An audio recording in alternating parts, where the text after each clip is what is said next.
All right, today we're going to journey into a really fascinating concept, one that comes from ancient Vedantic and yoga traditions.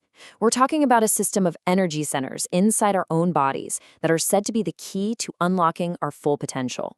Yep, we're diving into the 7 chakras. So let's kick things off with a pretty fundamental question these traditions ask us to consider. Is the human body just, well, physical? Just a collection of bones, muscles, and organs? Or is there something more going on? It's a real challenge to think beyond just what we can see and touch. And the answer they give, it's this idea of a subtle energy body. Just try to imagine a non-physical system that exists right within you, made up of these 7 main energy hubs, or chakras.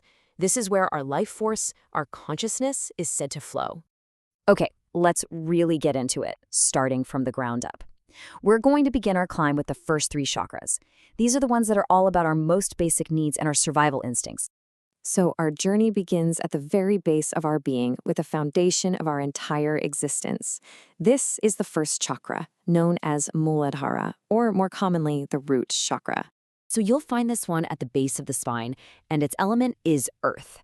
And that just makes perfect sense, doesn't it? Its whole job is to ground us, to give us stability, a sense of security, and to manage our core survival instincts. Think of it as your personal anchor to the physical world. And you can really feel it, too. When this root energy is balanced and flowing, we feel confident, we feel stable. But if it's out of whack, that can create these really deep feelings of fear and insecurity, shaking you right down to your core. Okay, moving up from the root, we arrive at chakra number 2, Svadhisthana. This is the center for our emotions, our creativity, and how we connect with others. It's located just a bit below the navel, and its element is water, which, again, is just perfect for its fluid, flowing nature. This is the chakra that's all about our emotions, our creative sparks, and the way we form relationships. When Svadhisthana is in a good place, it really helps with our emotional health and helps us build really great, healthy relationships. But an imbalance, that can show up as emotional instability or getting way too attached to people or things. Now, let's ascend to the 3rd energy center. This is Manipura, the solar plexus chakra. You can think of this one as your own personal powerhouse. It's like the blazing sun at the core of your will and self-esteem. It's right there in the navel area, and its element is fire. I mean, how perfect is that? This chakra is all about your personal power, your self-esteem, your willpower. It's the engine that really drives you forward. So a balanced Manipura makes you feel confident, decisive.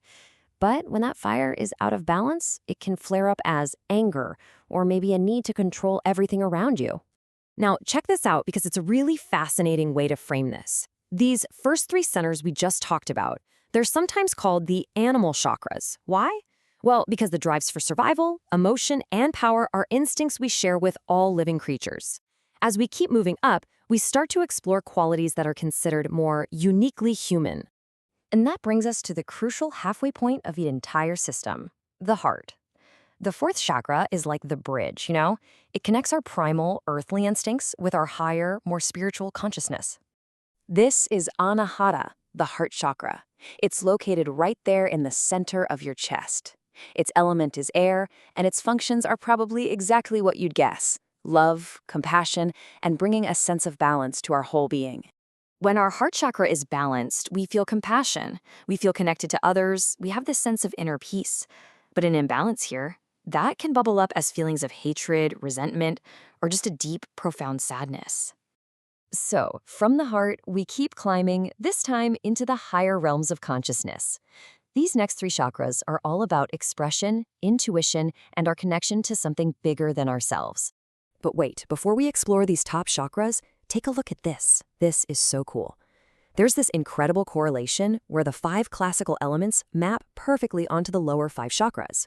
We start with earth at the root, then move up through water, fire, air, and finally, we arrive at ether, or akasha, up the throat. It's like a beautiful, integrated map of our inner world. So that 5th chakra, the Shuddhi, is right at the throat. This is our communication center. It's all about authentic expression and speaking our truth clearly and with compassion.